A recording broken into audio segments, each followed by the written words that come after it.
It's really hard to explain what severe suicidality feels like, what severe depression feels like, but I'm going to take a crack at it. I want you to imagine that you have lost the ability to feel anything pleasurable, anything. Food will lose its taste. A warm bed will lose its comfort. Conversation will lose its meaning. You won't feel connection to other people. Imagine being in a severe, severe fog, coupled with what I just said, that can only be, let's say, correlated to something like, for someone who's never been there, imagine being like in such a fog that it reminds you of being horribly, horribly hungover. Like you just drank half a gallon last night and you just woke up.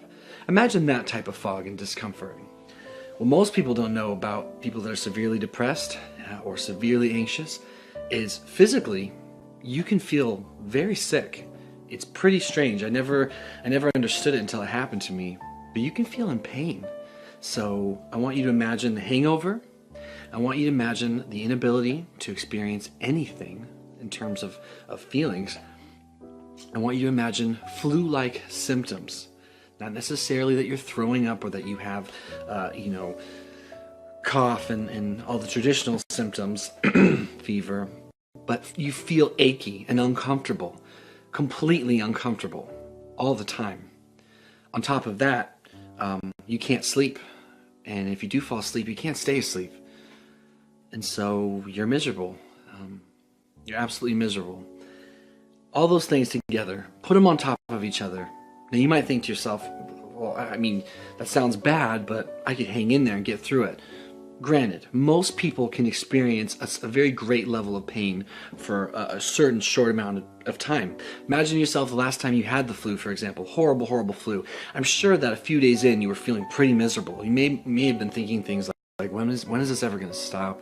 Oh, I can't take it. But you know it's going to end. And that is a luxury of those things, like the flu. It's a luxury of a horrible hangover. You know it's going to be over. You just have to hang in there. Well, I want you to imagine that all the things I just said, they're all compounded, and now it's been 2 or 3 weeks. How do you think you'd feel? Oh, 2 or 3 weeks, not that long. Come on, a lifetime's a lifetime. For sure. Now I want you to imagine that it's been 2 or 3 months of that same feeling. Unrelenting. Unrelenting. And you might think, oh, there is no such thing as a depression that bad. Oh, there is. I promise. I went through it. So now you have persistent and chronic brain fog. You can't feel anything. You don't want to eat. You can't sleep. And your body hurts like you have the flu 24/7, and it's been a few months. Tell me what you'd be thinking. See, what you end up thinking in those situations is, I don't know how much longer I can handle this. I need the pain to stop. It hurts to be awake, people, guys. It hurts to breathe. Everything is uncomfortable. You feel like you're burning inside. Not to mention, you're in a haze. I mean, it's like you're looking through life through glass window. Like just nothing seems clear and focused. And you feel alone because nobody understands that you're aware of. Obviously, a lot of people do understand, is what I would later come to find out.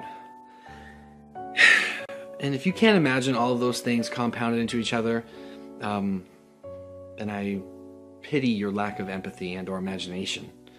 But when someone's severely depressed, all of those things can be that way. And it can last for months and months and months and even years. Think about the last time, like I said, that you were severely hungover or you had the flu. Think about how much you bitched and whined and complained. And also, on another topic, think about how bad people felt for you, especially if you're sick, aside from making yourself sick like drinking. Think about how much sympathy and compassion people showed you last time you had the flu, a horrible bout with the flu. Oh, I'm so sorry you feel sick, you poor thing.